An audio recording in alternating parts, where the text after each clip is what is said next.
बेहतरीन supply chain के रूप में उभर रहा है। ग्लोबल सप्लाई चेन चैलेंजेस का जवाब वो भारत में देख रहे हैं। मैं ऐसे कई एग्जाम्पल यहां कोट कर सकता हूं जो भारत पर दुनिया के कॉन्फिडेंस को दर्शाते हैं। ये कॉन्फिडेंस भारत के हर राज्य का भी कॉन्फिडेंस बढ़ा रहा है। और आज ये हम मध्य प्रदेश की इस ग्लोबल समिट में भी देख रहे हैं, महसूस कर रहे हैं। साथियों, मध्य प्रदेश पॉपुलेशन के हिसाब से भारत का 5th लार्जेस्ट स्टेट है। एमपी एग्रीकल्चर के मामले में भारत के टॉप के राज्यों में है। मिनरल्स के हिसाब से भी एमपी देश के टॉप 5 राज्यों में है। एमपी को जीवनदायिनी मां नर्मदा का आशीर्वाद भी प्राप्त है। एमपी में हर वो संभावना है, हर वो पोटेंशियल है जो एमपी को जीडीपी के हिसाब से भी देश के टॉप 5 राज्यों में ला सकता है। साथियों, बीते 2 दशकों में मध्य प्रदेश ने ट्रांसफॉर्मेशंस का नया दौर देखा है। एक समय था जब यहां बिजली, पानी की बहुत सारी दिक्कतें थी। लॉ एंड ऑर्डर की स्थिति तो और भी खराब थी। ऐसे हालत में यहां इंडस्ट्री का विकास बहुत मुश्किल था। बीते 2 दशक में, 20 साल में मध्य प्रदेश के लोगों के सपोर्ट से यहां की बीजेपी सरकार ने गवर्नेंस पर फोकस किया। 2 दशक पहले तक लोग एमपी में निवेश करने से डरते थे। आज एमपी इन्वेस्टमेंट के लिए देश के राज्यों से सब राज्यों में टॉप के राज्यों में उसने अपना स्थान बना लिया है। जिस एमपी में कभी खराब सड़कों के कारण बसें तक प्रॉपर नहीं चल पाती थी, वो आज भारत की ईवी रिवॉल्यूशन के लीडिंग स्टेट्स में से एक है। जनवरी 2025 तक करीब 2 लाख इलेक्ट्रिक व्हीकल एमपी में रजिस्टर हुए हैं। ये करीब 90% ग्रोथ है। ये दिखाता है कि एमपी आज मैन्युफैक्चरिंग के नए सेक्टर्स के लिए भी एक शानदार डेस्टिनेशन बनता जा रहा है। और मैं मोहन जी को बधाई देता हूं, उनकी टीम को बधाई देता हूं कि उन्होंने इस वर्ष को उद्योग और रोजगार वर्ष के रूप में मनाना तय किया है। साथियों, बीते दशक में भारत ने इंफ्रास्ट्रक्चर के बूम का दौर देखा है। मैं कह सकता हूं, इसका बहुत बड़ा फायदा एमपी को मिला है। दिल्ली मुंबई एक्सप्रेसवे जो देश के दो बड़े शहरों को जोड़ रहा है, उसका बड़ा हिस्सा एमपी से ही होकर गुजरता है। यानी एक तरफ एमपी को मुंबई के पोर्ट्स के लिए तेज कनेक्टिविटी मिल रहे हैं, दूसरी तरफ नॉर्थ इंडिया के मार्केट को भी ये कनेक्ट कर रहा है। आज मध्य प्रदेश में 5 लाख किलोमीटर से अधिक का रोड नेटवर्क है। एमपी के इंडस्ट्रियल कॉरिडोर्स मॉडर्न एक्सप्रेसवे से जुड़ रहे हैं। यानी एमपी में लॉजिस्टिक्स से जुड़े सेक्टर की तेज ग्रोथ तय है। साथियों, एयर कनेक्टिविटी की बात करें तो यहां ग्वालियर और जबलपुर एयरपोर्ट के टर्मिनल्स को भी एक्सपांड किया गया है। और हम यहीं नहीं रुके हैं। एमपी का जो एक बड़ा रेल नेटवर्क है, उसको भी मॉडर्नाइज किया जा रहा है। एमपी में रेल नेटवर्क का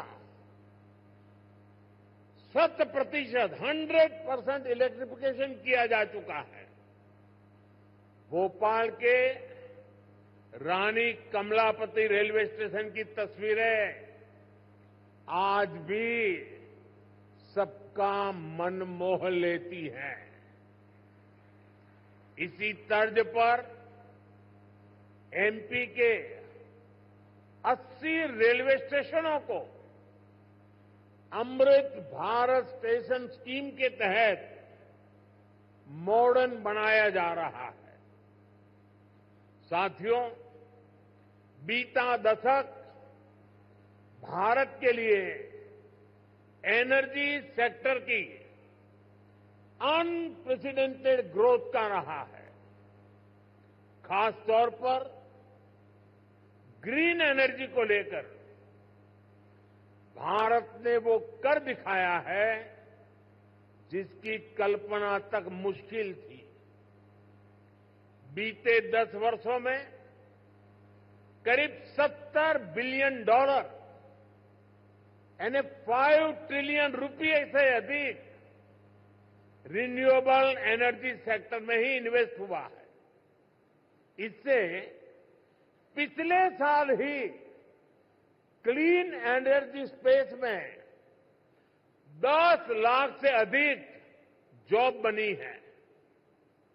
एनर्जी सेक्टर के इस बूम का भी एमपी को बहुत लाभ मिला है। आज एमपी पावर सरप्लस है। यहां करीब 31,000 मेगावाट पावर जनरेशन कैपेसिटी है, जिसमें से 30% क्लीन एनर्जी है। रीवा सोलर पार्क देश के सबसे बड़े पार्क में से एक है। अभी कुछ दिन पहले ही ओमकारेश्वर में फ्लोटिंग सोलर प्लांट भी शुरू हुआ है।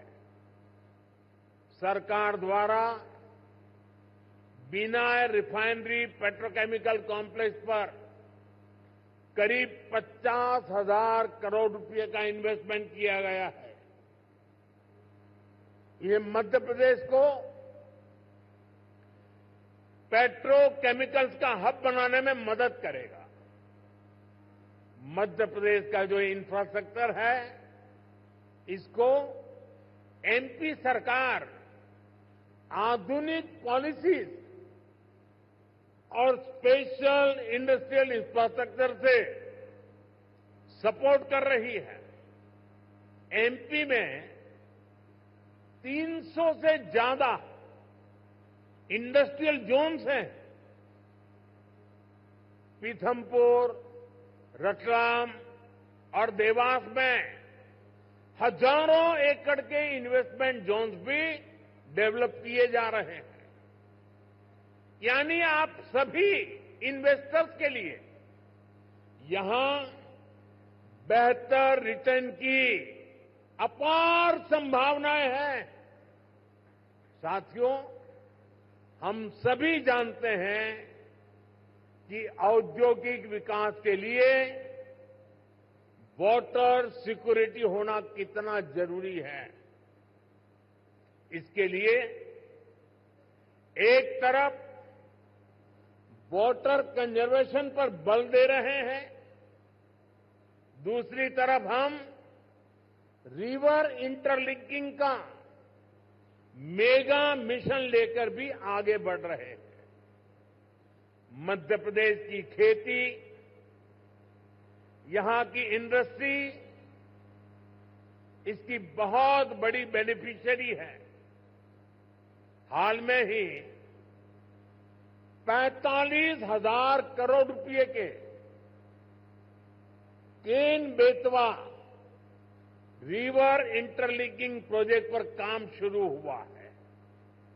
इससे करीब 10 लाख हेक्टेयर एग्रीकल्चरल लैंड की प्रोडक्टिविटी बढ़ेगी। इससे एमपी में वाटर मैनेजमेंट को भी नई ताकत मिलेगी। ऐसी सुविधाओं से फूड प्रोसेसिंग, एग्रो इंडस्ट्री और टेक्सटाइल सेक्टर में बहुत बड़ा पोटेंशियल अनलॉक होगा। साथियों, एमपी में डबल इंजन सरकार बनने के बाद विकास की गति भी जैसे डबल हो गई है। केंद्र सरकार कंधे से कंधा मिलाकर एमपी के विकास में, देश के विकास में जुटी है। चुनाव के समय मैंने कहा था कि अपने तीसरे टर्म में हम 3 गुना तेजी से काम करेंगे। ये स्पीड हम साल 2025 के पहले 50 दिनों में भी देख रहे हैं। इसी महीने हमारा बजट आया है। इस बजट में भारत की ग्रोथ के हर कैटालिस्ट को हमने एनर्जाइज किया है। हमारा मिडिल क्लास सबसे बड़ा टैक्स पेयर भी है। ये सर्विस और मैन्युफैक्चरिंग के लिए डिमांड भी क्रिएट करता है। इस बजट में मिडिल क्लास को एम्पावर करने के लिए अनेक कदम उठाए गए हैं। हमने 12 लाख रुपए तक की इनकम को टैक्स फ्री किया है।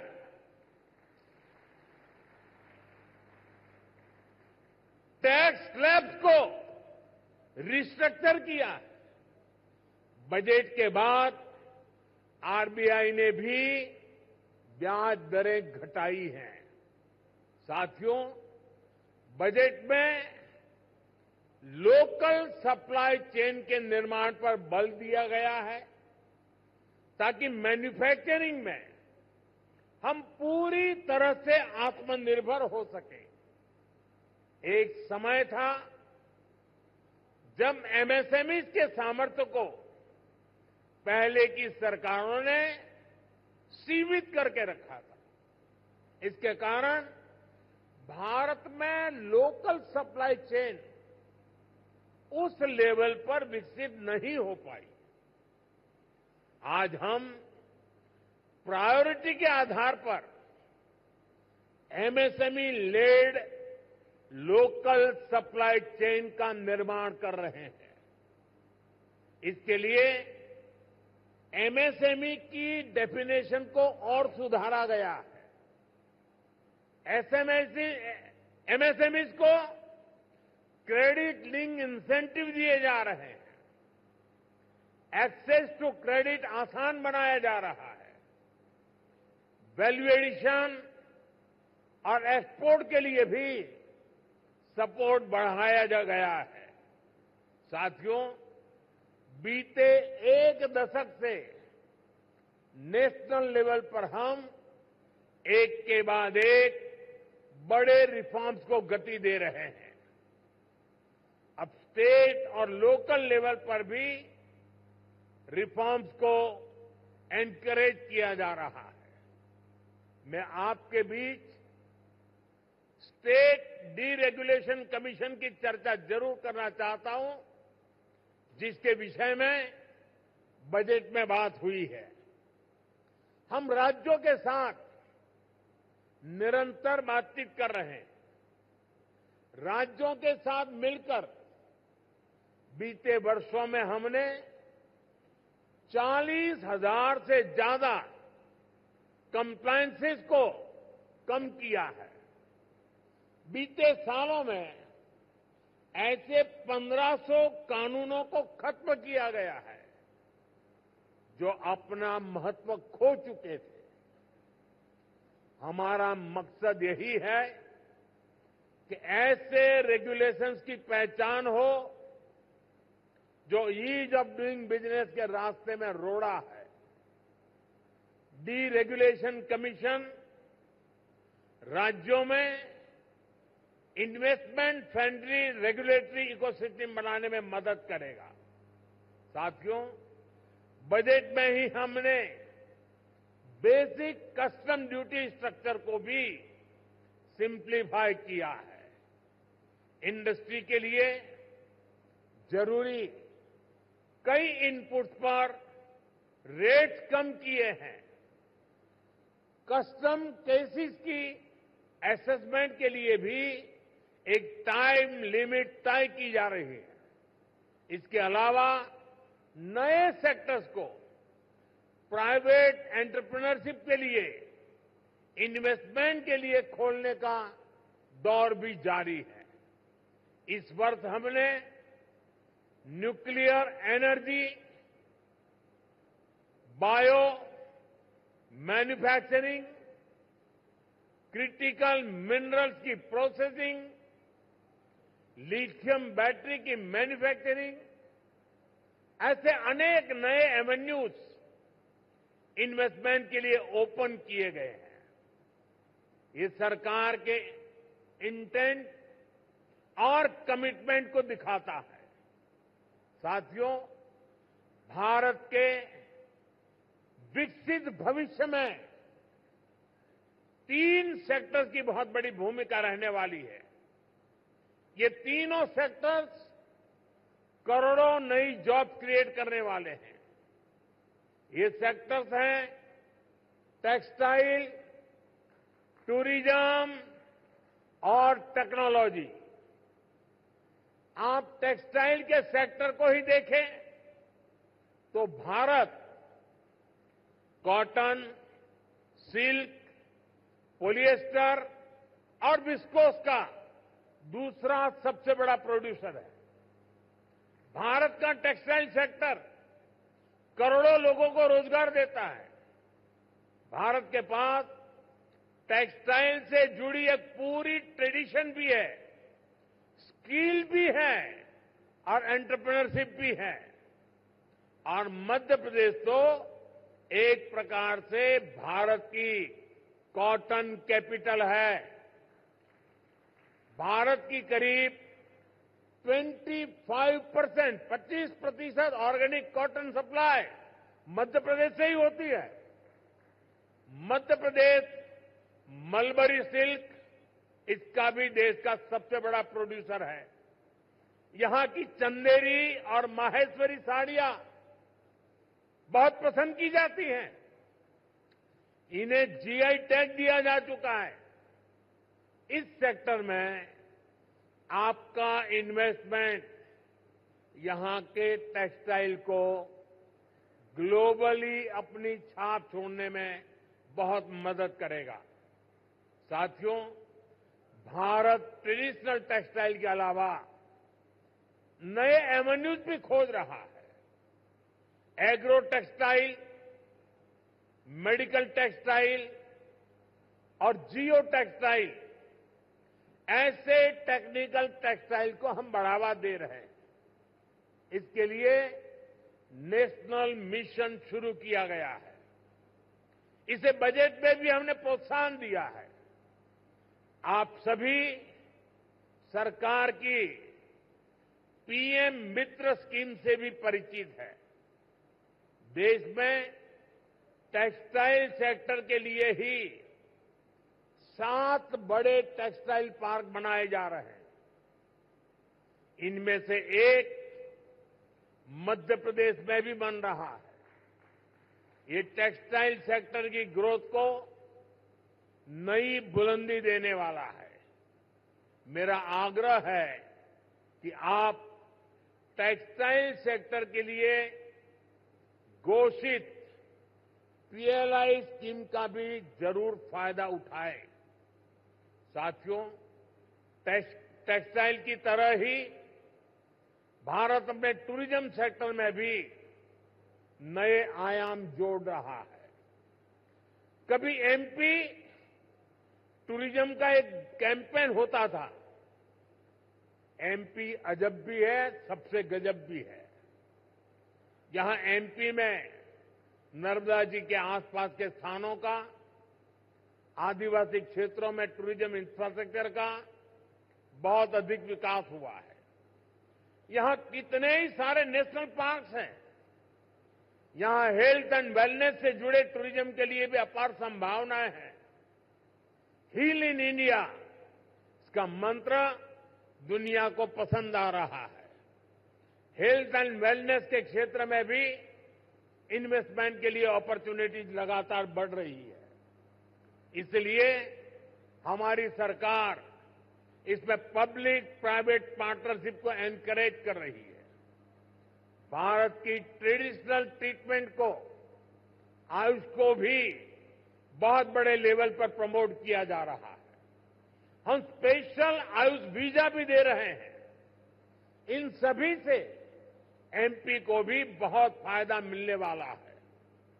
वैसा साथियों, आप यहां आए हैं तो उज्जैन में महाकाल महालोक देखने जरूर जाएं।